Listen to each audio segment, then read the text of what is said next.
छात्र छात्री को निर्धूम पिटिले शिक्षयित्री विद्यालय घेरी हो हल्ला कले ग्रामवासी एभली सांघातिक अभियोग आसी गंजाम जिला कविसूर्यनगर ब्लॉक आठगढ़ पाटणा स्थित आठगढ़ दुर्ग सरकारी प्राथमिक विद्यालय झरणा प्रधान नामक जड़े शिक्षयित्री छात्र छात्री विद्यालय शौचालय सफा करने को कहवा सह माड़ मारुथिबा अभियोग होईछि।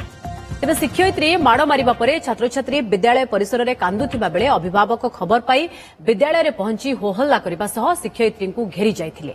परे उपरिस्थ अधिकारी पहुंची बुझासुझा करिसेंती। अन्यपटे एने कैमरा आगरे मुह खोली नाहांती संपृक्त शिक्षयित्री।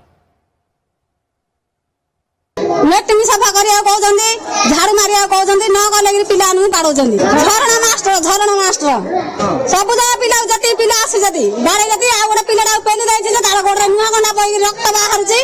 आमे जाने नथिले आज दिन जे बुढो आसिलणी बेली के पिला न कहउछन्ती। फोन करी कहले हमर जो प्रधान मैडम आछन्ती से पिला मानकु बाडैले जोटा कि शिक्षक हिसाब बाड़ार अधिकार अच्छी किंतु से इते मात्रा बाड़े पिला माने माँ बापा को क्षोभ लगिला एवं पिला माने मध्य क्षोभ होकर कांदुचंदी।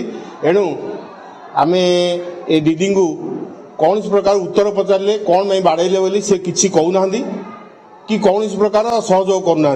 एणु लोकंकर जो अभियोग ये स्कूल ये दीदी न रहतु यथाशीघ्र ये स्कूल छाड़ी दीदी जातु एवं आमर प्रशासन एठारे अन्य एक शिक्षयित्री जॉइन करने आम अनुरोध कर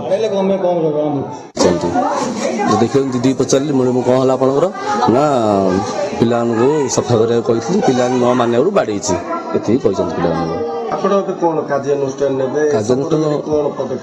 पदक्षेप मुझा अनुधान कली देखी लिखी मो निज रिपोर्ट देवी मु बीओ सार को आ बीओ सार मत से लिखला लिखित आकार देला बुझिली मत कहीं बुझेली कौन मैडम कहले मैडम कहले मुझे कहवा